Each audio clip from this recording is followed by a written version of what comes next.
हाँ भाई क्या करना है?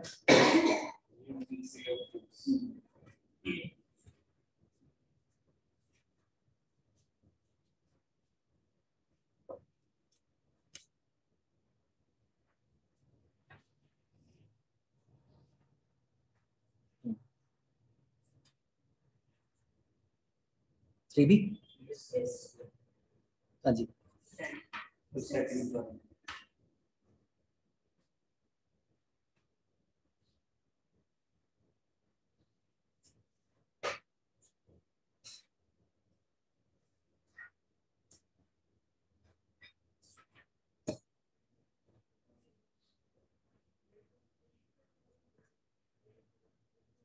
तो बच्चों आप बस ऐसे लाइट रेस बनाओ जो मिरर से ट्राई कर रही है। अगर आप ये एक्सट्रीम वाली जो एक रे बनाओ जो बी को टच कर रही है और बी से रिफ्लेक्ट होकर जा रही है, उसकी आप राइट निकाल सकते हो। एक रे बनाओ जो ए तक पहुंच रही है और ए से रिफ्लेक्ट हो रही है, आपको सिंपली ए से वर्टिकल लाइन बना दो और ये देखो बस कि जो एस से जो रेज रिफ्लेक्ट होंगी, एक तो ऐसे गई, एक जैसे कि ये ऐसे जा रही है, तो उसके करस्पॉन्डिंग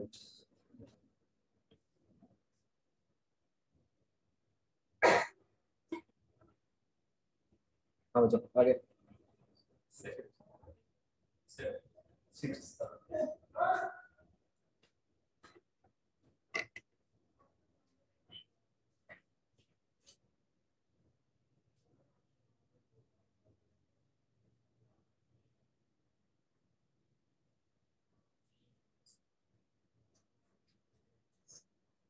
देखो अगर हम कह रहे हैं कि राशि मर्ज टू सरफेस बी, तो इसका मतलब क्या है कि हम क्या चाह रहे हैं कि जो लाइट है सीधा जा रही है आगे, उसका क्या है मतलब, तो आप ए से बच्चों लाइट रे बनाओगे जैसे ये, इसका आप टी आर करा दो इस सरफेस पे, हो जाएगा।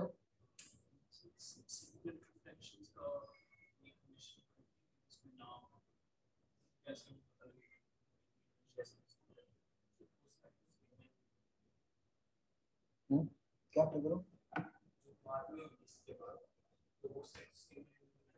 हाँ वो आपको चेक करना पड़ेगा कि जैसे यहाँ पे अगर आपने टी आर करवा दिया, you will have to just see कि जो उसके आगे हो रहा है या वहाँ भी टी आर हो रहा है कि नहीं हो रहा है, तो किस तरीके की कंडीशन।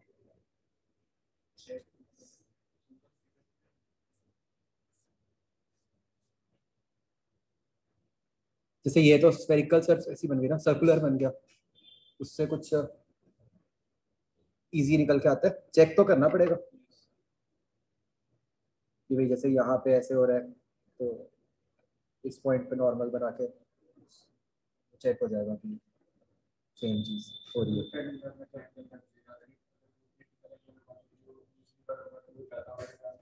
लेकिन जो फिर दोबारा ऊपर जाएगा फिर कम हो जाएगा, तो जब वो कम हो जाएगा उसके बाद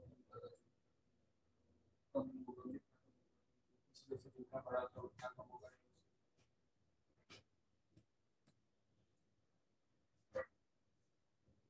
अच्छा आप कह रहे हो कि कोई ऐसा कोई फिक्स पैटर्न नहीं बनता, जब जैसे पहली बार जाके इस वाले सरफेस को टकराएगा तो तब तो बढ़ जाएगा एंगल क्रिटिकल, उसके बाद फिर कम हो जाएगा, तो वो कम कितना होगा वो नहीं।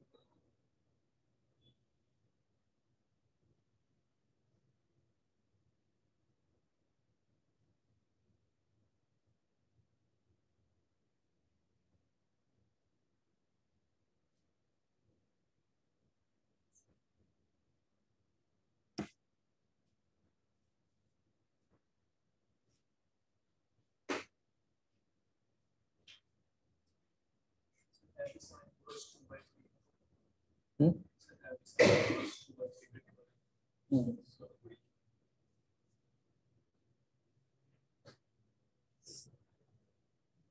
चेक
हाँ करण क्या कह रहे थे, साइन इनवर्स 2/3 क्या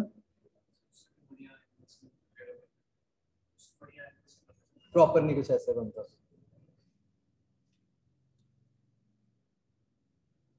फिर उन्होंने हो सकता है फ्रेम ही प्रॉपर ना हुआ होगा, तो उन्होंने सिर्फ सरफेस का सोच के बना दिया हो, वहाँ पर अंदर ना सोचो कि ऐसा तो कोई एकदम तो सीधा दिख नहीं रहा कि हम लोग पैटर्न बना देंगे इससे हो रहा है तो आगे हो रहा है। एक बार लिख के जरूर देखना, अगर कुछ बाई चांस बनता हो राइट आउट।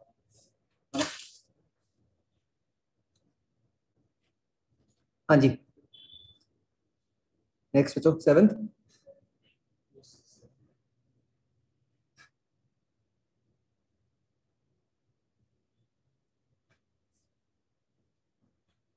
ओके इसकी वजह सिचुएशन बनाते हैं 7th की।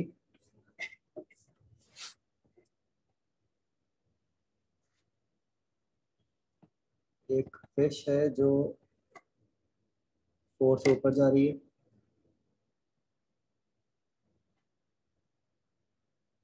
एंड उसकी रिलेटिव वेलोसिटी 16 है फिश के हिसाब से। What is the real velocity of the diving bird, refractive index is 4/3। क्या मेथड फॉलो किया?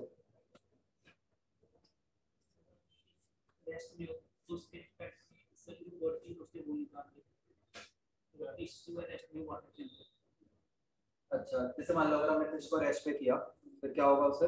जो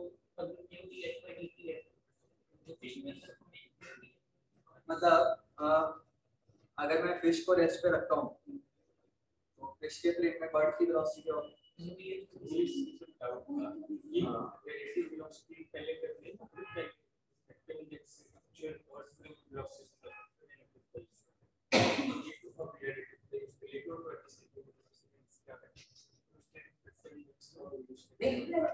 रिलेटिव तो गिवन ही है ना 16। क्या फिश की फ्रेम में मशीन तो फिश के फ्रेम में है। सो हम पहले फिश के फ्रेम में फिश के फ्रेम में 60 है, फिर हम अर्थ फ्रेम में गए तो हमने मान लिया कि फिश हमारे रेस्ट में, तो अर्थ फ्रेम में गए तो फिश रेस्ट में कैसे आएगी?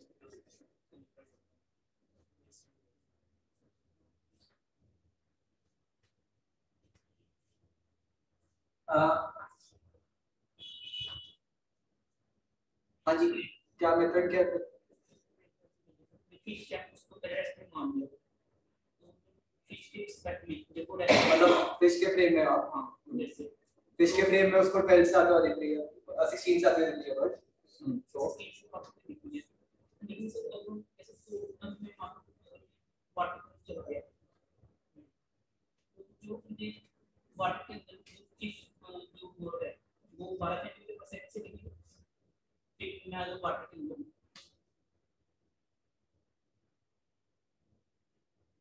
तो वाटर पर सेकंड से आपको को लेके बहुत नीचे अर्थ फ्रेम कर रहा हूं नहीं वाटर के अंदर मैं जो वर्ड है मतलब आप कह रहे हो कि फिश को अगर 16 से दिख रही है तो वाटर को 12 से दिखेगी। हाँ तो मुझे जो है न्यू डीएच में जो 5 सेंटीमीटर इक्वल कर दिया जो हाइट है उससे आगे है बिल्कुल ठीक है। आप क्या करो सबसे पहले तो फिश की स्पीड का काम खत्म करो ठीक है। फिश को मतलब बेसिकली आपने अर्थ फ्रेम में कन्वर्ट कर लिया, ये किया ना प्रैक्टिकली तो कि आपको फिश की स्पीड आपको मतलब फिश को अगर 16 दिख रहा है तो स्टेशनरी ऑब्जर्वर को कितनी दिख रही है? 12 दिख रही है। तो अब वो कैसे सॉल्व होगा? That is nothing but new d h dt। तो वो डीएच बाय dt की वैल्यू है right.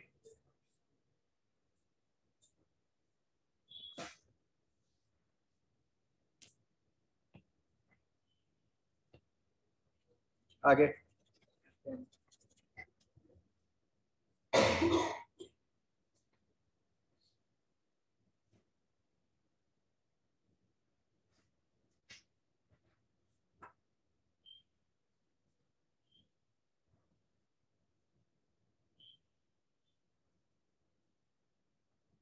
Two thin similar watch glass pieces are joined together front to front with rear portions silvered. Front to front.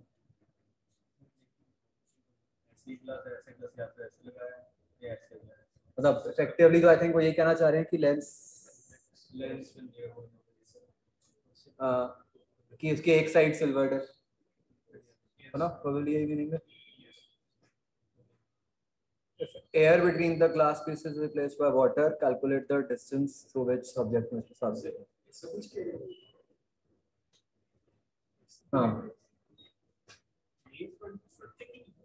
वो आप कैसे भी मान लो, I believe उससे फर्क नहीं पड़ेगा. नहीं, अगर आप आप अगर ऐसे मानते हो शेप वर्सेस अगर आप ऐसे मानते हो,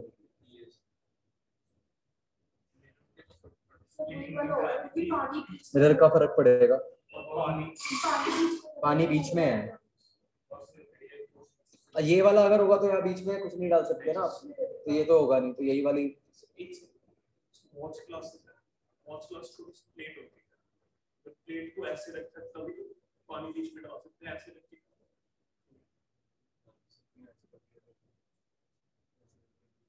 मतलब बेसिकली तो प्लेनो कॉन्वेक्स लेंस ही हो गया वॉच ग्लास. आप उस तरह सोच रहे हो, आप इस तरह सोच रहे हो कि एज इट इज हॉलो, उसके अंदर पानी भर दिया, right. Air between glass pieces की बात हो रही है, मेरे ख्याल से उसके बाहर की बात कर रहे हो,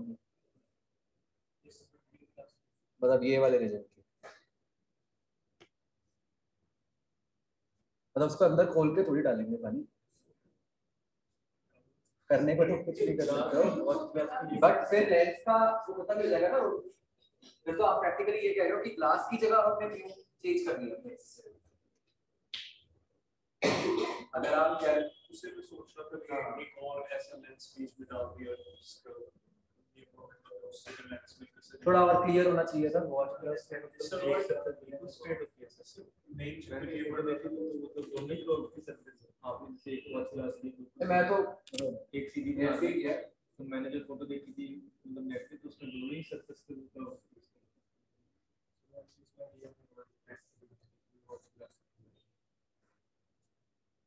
दिया होना चाहिए, और सिचुएशन क्लियर होनी चाहिए. You are not supposed to know this. और अगर सेकंड केस में उससे एक कनकेव मिरर बंदा पहले से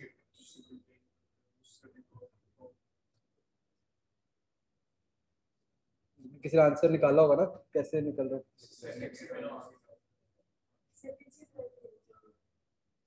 इस सेकंड में फिर आपने वाटर कहाँ डाला, म्यू चेंज कर दिया.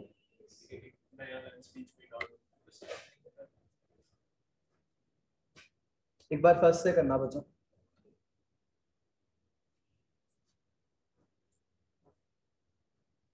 लिखा भी ऐसे है ना, फ्रंट टू फ्रंट. तो वॉच ग्लास का फ्रंट तो है.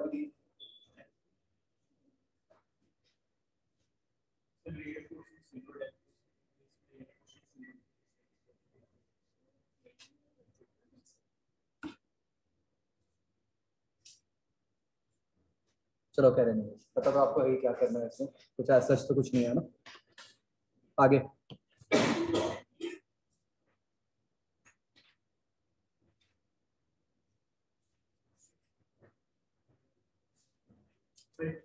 मल्टी का थर्ड.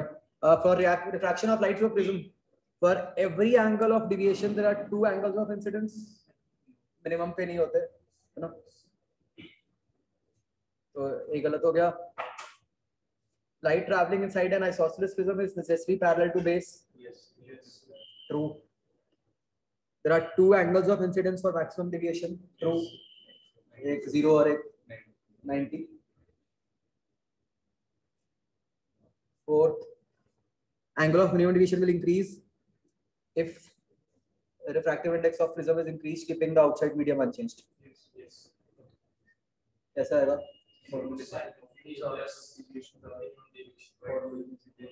Prism formula से पता चलता है. Yes. N is equal to mu is equal to n sin a plus delta m by 2 upon sin a by 2। तो इसमें अगर हम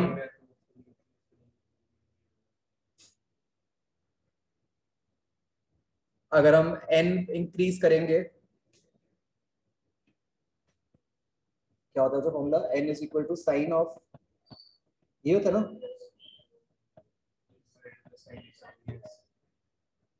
ये फॉर्मूला अपना। तो इसमें अगर हम n बढ़ा रहे हैं तो ऑब्वियसली फिर डेल्टा m को बढ़ा दें।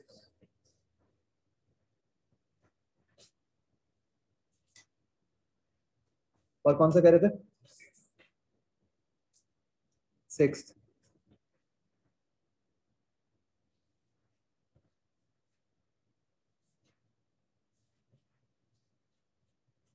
अच्छा मुझे ऐसा क्यों लग रहा है कि mu1 mu2 are refractive index, medium of incidence and medium of refraction. तो ऐसे लिखा हुआ है कि ऐसे मानते हैं, लाइट इज गोइंग फ्रॉम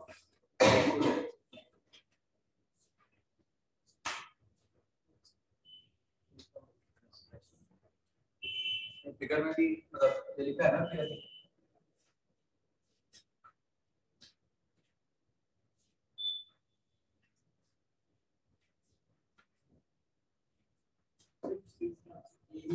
देख लेते हैं। ये तो बनना तो प्योरली मैथमेटिकली है। जैसे आप ऐसे लिखोगे mu2 by v minus mu1 by u is equal to mu2 minus mu1 upon minus और ये है, मैं भी फर्क ना पड़ रहा हूँ क्योंकि वो साइन चेंज हो रहा है या कुछ, बट चलो हमें तो जो प्रॉपर है वैसे ही करना चाहिए, कहीं फर्क पड़ भी सकता है। अब हम देख लेते हैं ऑप्शन, कौन सी ऑप्शन कह रहे हो पता नहीं चल, A option. If mu2 is greater than mu1 there cannot be real image of real object। मतलब अगर mu2 greater than mu1 है बच्चों, हमें देखो क्या पता चल गया, एक तो चल गया u नेगेटिव है, एक हमें ये पता चल गया कि mu2 is greater than mu1। तो देखते हैं एक बार लिख के,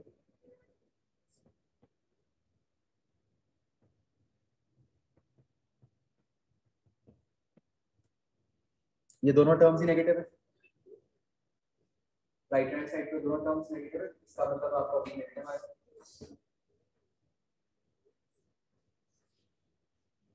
क्लियर, इसे ऐसे ही चेक करना है। हाँ अगर v नेगेटिव है इसका मतलब तो वर्चुअल इमेज हुई ना।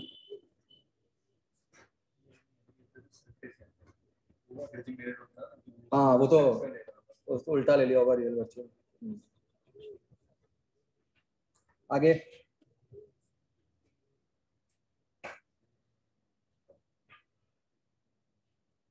फिफ्टीन,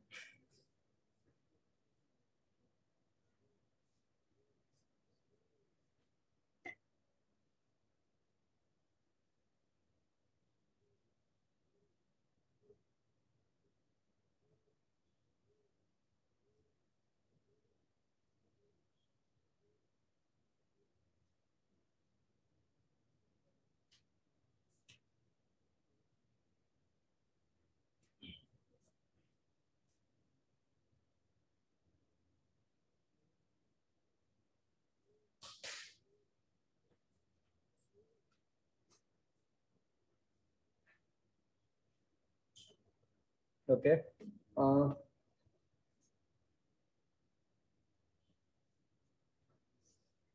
यहाँ पे इंफॉर्मेशन है mod of r minus i versus mu1 by mu2। तो इसमें अगर हम बच्चों देखें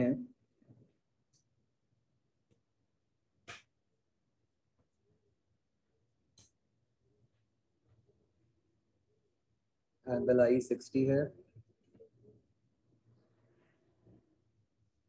फर्स्ट ऑफ ऑल तो चलो जो सबसे इजी दिख रहा है मुझे, के नॉट निकाल सकते हैं जिसपे कि आपका r इज इक्वल टू आई हो गया। r इक्वल टू आई कहाँ होगा बच्चों, जब दोनों का रिफ्रैक्टिव इंडेक्स सेम ही होगा, कुछ फर्क ही नहीं पड़ा, तो उस केस में के नॉट ऑब्वियसली 1 हो गया, डी ऑप्शन आ गई। अब θ1 किसको करस्पॉन्ड कर रहा है बच्चों?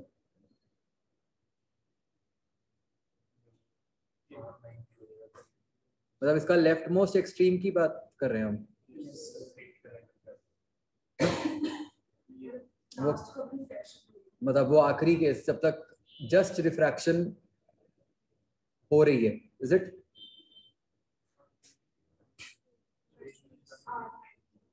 मतलब एंगल ऑफ रिफ्रैक्शन जब आपका 90 हो गया,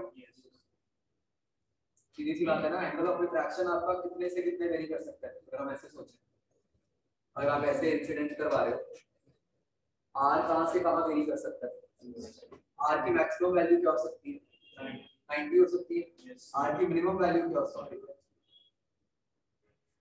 मिनिमम ध्यान से सोचना, मैक्सिमम तो 90 हो गई आर की, सही कह रहा हूं मैं? अगर आर की मैक्सिमम वैल्यू 90 है तो उस केस में ये मॉड ऑफ आर माइनस आई की वैल्यू क्या बन गई? 30 बन गई। मॉड ऑफ आर माइनस आई की वैल्यू 30 बन गई।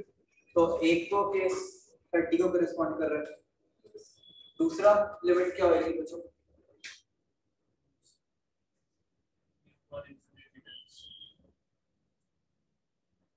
एंगल ऑफ रिफ्रैक्शन मिनिमम कितना हो सकता है? क्या 0 हो सकता है? 10 to 0 है ना? अगर हम, तो ये तो सीधी बात है, जितना डेंस होता जाएगा ऊपर उतना वो टुवर्ड्स द नॉर्मल रेट होता जाएगा। तो बहुत डेंस जब होएगा लिमिटिंग केस वो 0 ही हो जाएगा, तो उस केस में एंगल क्या बन जाएगा आपका? 60 बन जाएगा। तो जो लेफ्ट साइड वाली ग्राफ की रेंज है वो 30 से 60 के बीच में लाई करनी है। तो 30 कब की? जब वो 9 उसके करस्पॉन्डिंग आप निकाल दो, क्या बनता है? k1 ना, और θ2 हमें निकाले जाते 60 होगा। आगे समझ में? ये प्रॉपर मतलब आईआईटी टाइप क्वेश्चन है, राइट? है कुछ भी नहीं, लेकिन वो घुमा के इस तरह दे दिया क्या है। आगे मल्टी 11। ओके ओके, जब बच्चों हमें बताना होता है नंबर ऑफ इमेजेस फॉर्म, कैसे बताओगे? मतलब कितने टाइप की डिफरेंट लाइटें ट्रैवल कर सकती हैं? तो जो केस 1 है उसमें कितना हो गया? 3 हो गया। इस पहले सिर्फ लेफ्ट से करें या दोनों से करें या सिर्फ राइट से करें? केस 2 एक ही होगा, केस 3 में भी 1 ही होगा। बाकी फोकल लेंथ तो आप निकाल लोगे।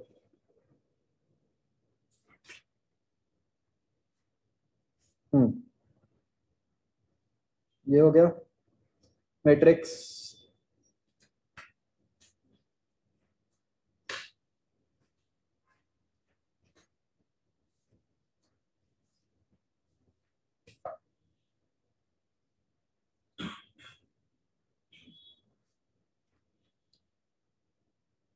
फोर्थ क्वेश्चन,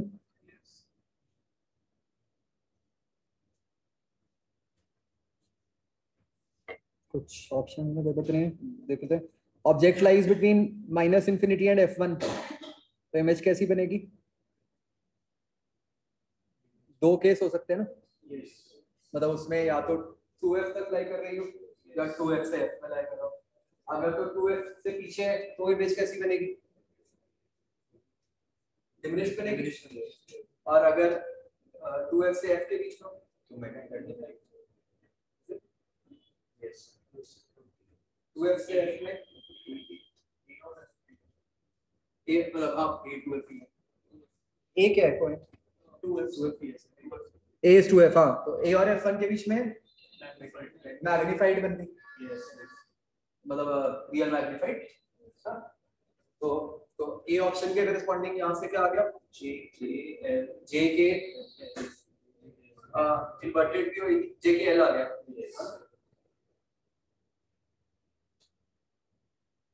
और फर्दर ये इसमें कैसे बताते हैं? इसमें से सारे नहीं जैसे ए के साथ हमने जे के एल निकाला, वही वाले कॉलम कंटिन्यू है एफ के बाद पी क्यू आर एस ऐसे ए का ऑप्शन से इसलिए नहीं करते हैं जस्ट फिट के नीचे मतलब ए के साथ जैसे जे आया और फिर जे के साथ आगे नहीं सर जैसे ए के साथ जे के L P Q R S हो या ये जे के L P Q S A के साथ एम तो नहीं आ रहा नहीं तो weird हो गया ऐसे तो ए के साथ हम कह रहे हैं जेकेएल और PQS यहाँ से सारा मतलब या तो ऐसे बताते हैं ना कि ए के साथ जो जे आया लेट्स से तो जे के लिए कौन सा आया वो तो फिर कुछ सेंस बनती है अगर हमने सीधे ही दे दिया वो तो इसमें बताओ डाउट किस पार्ट में है तो स्टैंडर्ड चार्ट से ठीक है कुछ प्रॉपर फ्रेम कर देंगे कि क्या होता है पता तो है ही आपको इसमें आंसर तो कुछ करना नहीं है आगे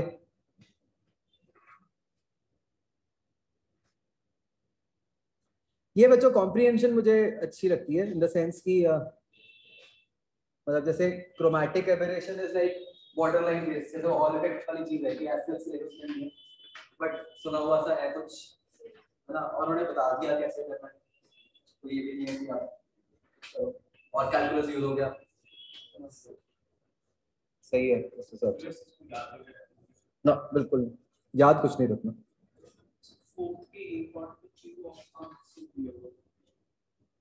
किसमें फोर्थ के ए में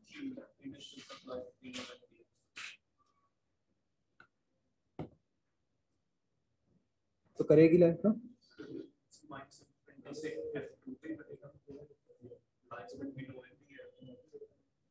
तो अगर ऑब्जेक्ट माइनस इन्फिनिटी से f1 है तो इमेज जो है वो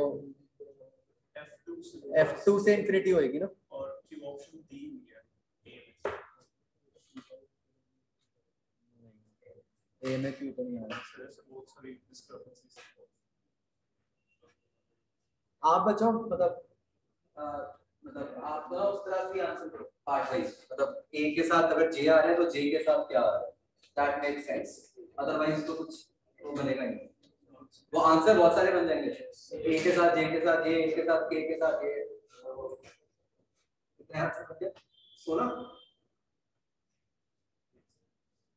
16 आंसर बन जाएंगे ठीक है चलो आपको पता है क्या करना है इसके आंसर में पीछे कर पड़े सर अगर वैसे करें तो वो पीछे 16 वाला तो नहीं दिया होगा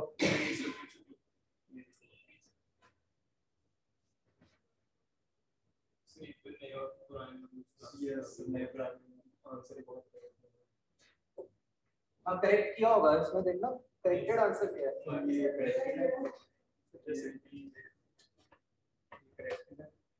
ये पुराने हैं मैंने स्क्रीन में से क्या था मैंने अपना देखा पर स्टिल क्यू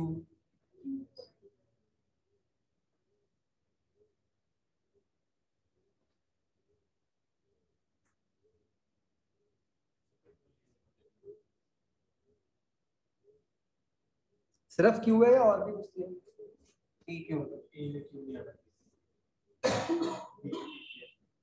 अरे ये पता क्यों दिया होगा कि मतलब पॉसिबिलिटी तो है यस ईमेल लास्ट राइट अगर जी ऑप्शन है फिट हुआ वही यस इसलिए दोनों दिया होगा कि आप तो पॉसिबिलिटीज ही बता रहे हो ना जैसे सेकंड कॉलम में भी तो आपने यही बताया कि क्या क्या पॉसिबिलिटीज हैं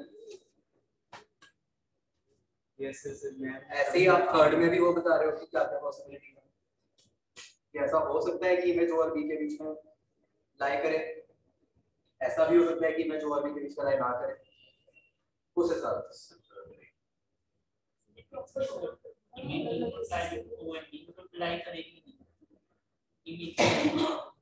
नहीं वो तो फिर वही बात है जैसे अगर आप यहाँ कहो इमेज साइज इज मैग्नीफाइड तो फिक्स थोड़ी है कि इमेज साइज मैग्नीफाइड है जब वहां पे ले रहे हो आप सारे यहाँ पे सारे इसलिए दिया हुआ वो ठीक होगा आंसर करेक्टेड।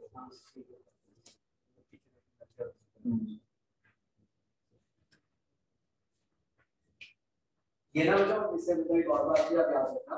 वैसे तो आई होप कि अब आईआईटी वाले मतलब और मतलब क्लियरली देंगे, बट ना ये मैंने मुझे याद आ गया क्या हुआ था बाय चांस। जैसे एक कंट्रोवर्सी सी आती है ना माइंड में कि आपने जब आंसर देना है तो किस तरह देना है, कि पॉसिबिलिटीज देनी है या जो पक्का है वो आंसर देना है। कई बार ये माइंड में आता है। तो मैंने ना फिर लास्ट ईयर कई सारे प्रीवियस ईयर चेक किए थे जो ऑफिशियल आंसर्स थे, तो उसमें ऐसा निकल के आया था कि उन्होंने पॉसिबिलिटीज को कंसिडर किया था। हाँ नहीं, स्पेशली मैट्रिक्स मैच, मैं मैट्रिक्स की बात कर रहा हूँ स्पेसिफिकली, तो उसके हिसाब से मैंने फिर ये आंसर करवाया था। अब तो आई होप कि यहाँ पे सबको मार्क्स देंगे।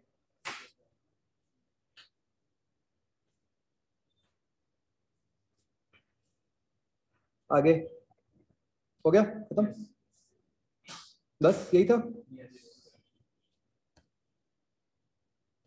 अब क्या बचा? सेमी का क्या क्या बचा? करा हुआ है तो हो ही नहीं सकता।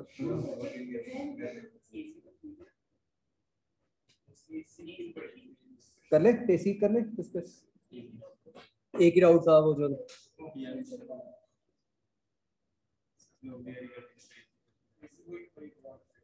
क्या हाँ हाँ हाँ किया नहीं। चलो एक पैराग्राफ था जिसमें 0 पॉइंट समथिंग फेजर होना की करना। हाँ एक बच्चों हमने ईएमआई डिस्कस कर लिया 3A 3B।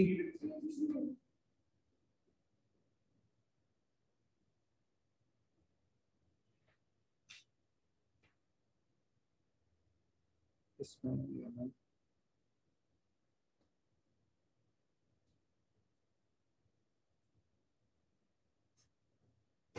कौन से वाले बताओ बच्चों? 7 ये 7 में।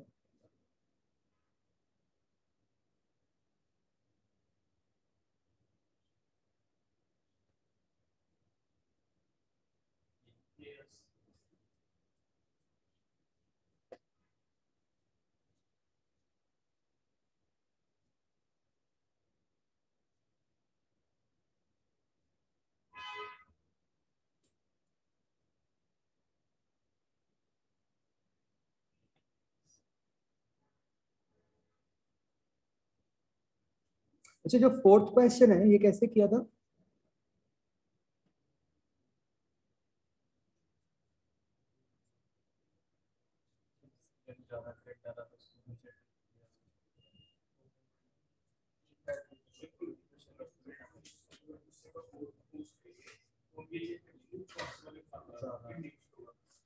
तो ये चेक कर लिया, इससे आपको डायरेक्शन पता चल गई, मैग्नीट्यूड कैसे पता चलेगा?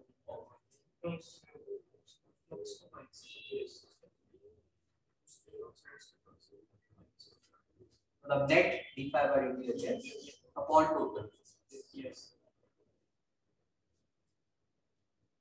मैं ना एक क्यों कर रहा हूँ, मतलब यार एक बार ये डाउट आ गया था। एक आशीष हमने कहीं डिस्कस भी किया था, कहाँ डिस्कस किया था, जहाँ पे हम ये बात कर रहे थे कि चलिए वो तो सुपर पोजीशन है, ठीक है वो नहीं, इसमें ना एक बार ये डाउट आ गया था। इसके पॉइंट में आया कि क्या हम ऐसे कर सकते हैं कि ऐसे ऊपर वो अलग लूप मान लो, उसका अलग करंट निकाल लिया, उसका फ्लक्स अपॉन नीचे का अलग करंट निकाल लिया और वो करंट को सुपर इम्पोज कर दिया, करंट निकाल दिया, तो वो गलत है ना।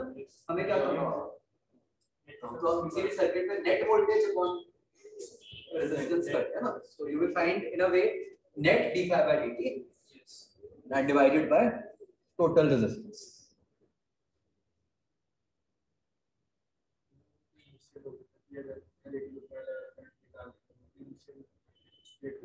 हाँ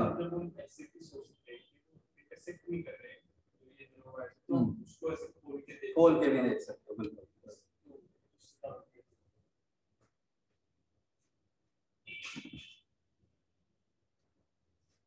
चलो ठीक है बच्चों, फिर अब क्या करोगे फर्दर नेक्स्ट? एक मॉडल का डर गया था बूस्टर, वो पहले भी डला हुआ था, वो पहले स्टडी मटेरियल पे डला हुआ था। बात तो सैटरडे को वो शायद नहीं खुलता नहीं है, लैपटॉप पे नहीं खुलता शायद, वो भी नहीं किया उसका मैंने किया था 21/4 आ रहा था, ये कह रहा था बिल्कुल वेलोसिटी सेम फर्स्ट अटैक मैं ना कल करूंगा, कल छुट्टी है, कल करूंगा।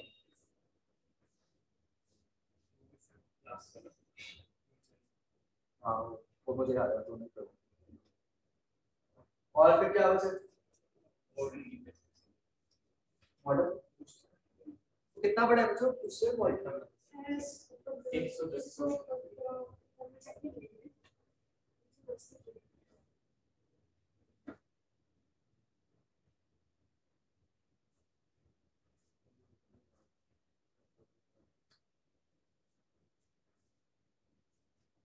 फिर छुट्टियों में क्या मॉडर्न वाला बूस्टर करोगे?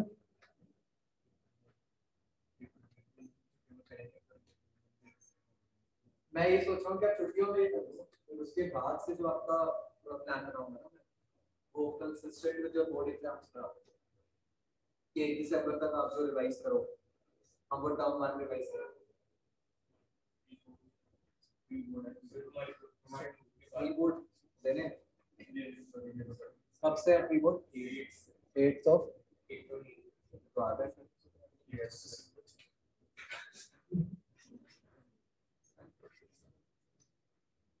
क्या देने पड़ेगा कीबोर्ड?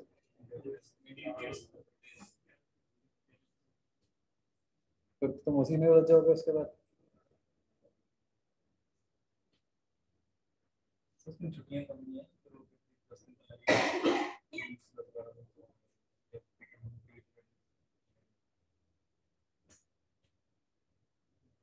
बाकी तीनों सब्जेक्ट करने भी दिया फिर उसमें यार टाइम फिक्स करके करो ना, मतलब जो भी 2 दिन 3 दिन कर लो, उसमें उसका करके उसको मतलब तुम कम से कम टाइम वेस्ट करें ना उसमें।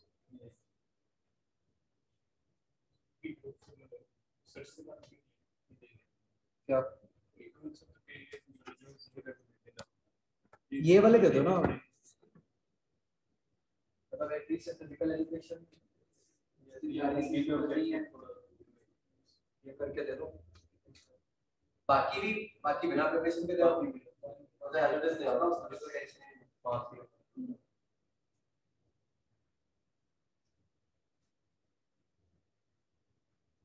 क्या एडवाइस करोगे? मॉडल का तो कर लो दो।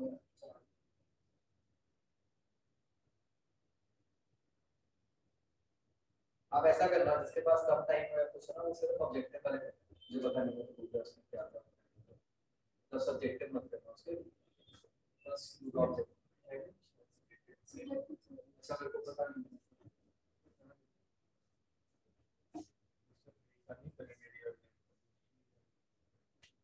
बेटर ये है इसका कुछ नॉट कर ये आते तो है ओके नहीं चलो अगर जब ठीक ठाक आएगा फिर वो भी नहीं वापस कुछ नहीं लगेगा कि अगर कोई तो पहले बाकी कर लो जो है, ऐसे मत सोचो। आईआईटी की तक ना कभी 100% अटेम्प्ट के हिसाब से नहीं करेगा, model is much more probability wise possible हो जाएगा।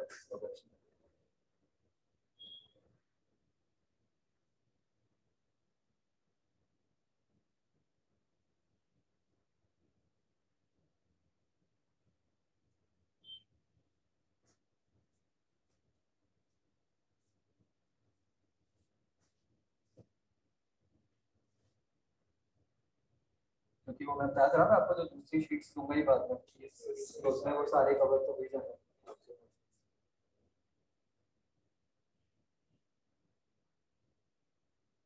जिसमें स्टार्टिंग में कुछ ये दिया हुआ है और एटॉमिक कोलिजन वाली चीज दी हुई है।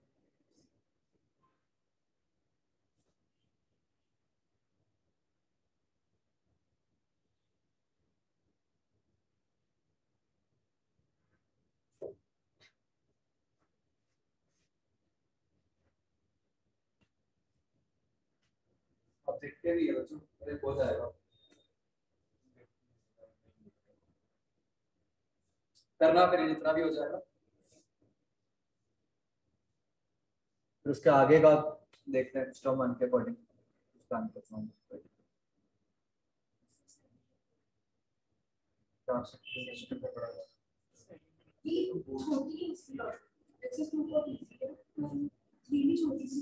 तो ये नेक्स्ट टाइम फिर आप सेलिब्रेट करके लाओ जो भी बचा हुआ है।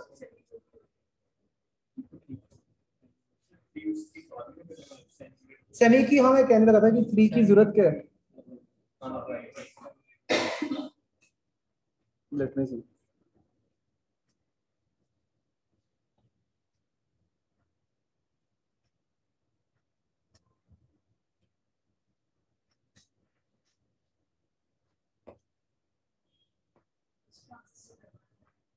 मतलब एक करने भी हैं तो कोई लंबे नहीं है क्वेश्चन, वैसे ही हैं 1-2 वाले ही हैं।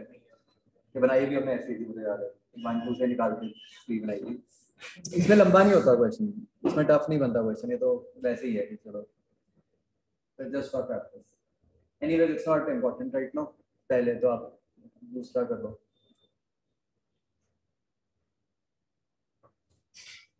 ठीक है बच्चों, ऐसा करेंगे, मैं क्या सोच रहा हूँ, मैं ना आपको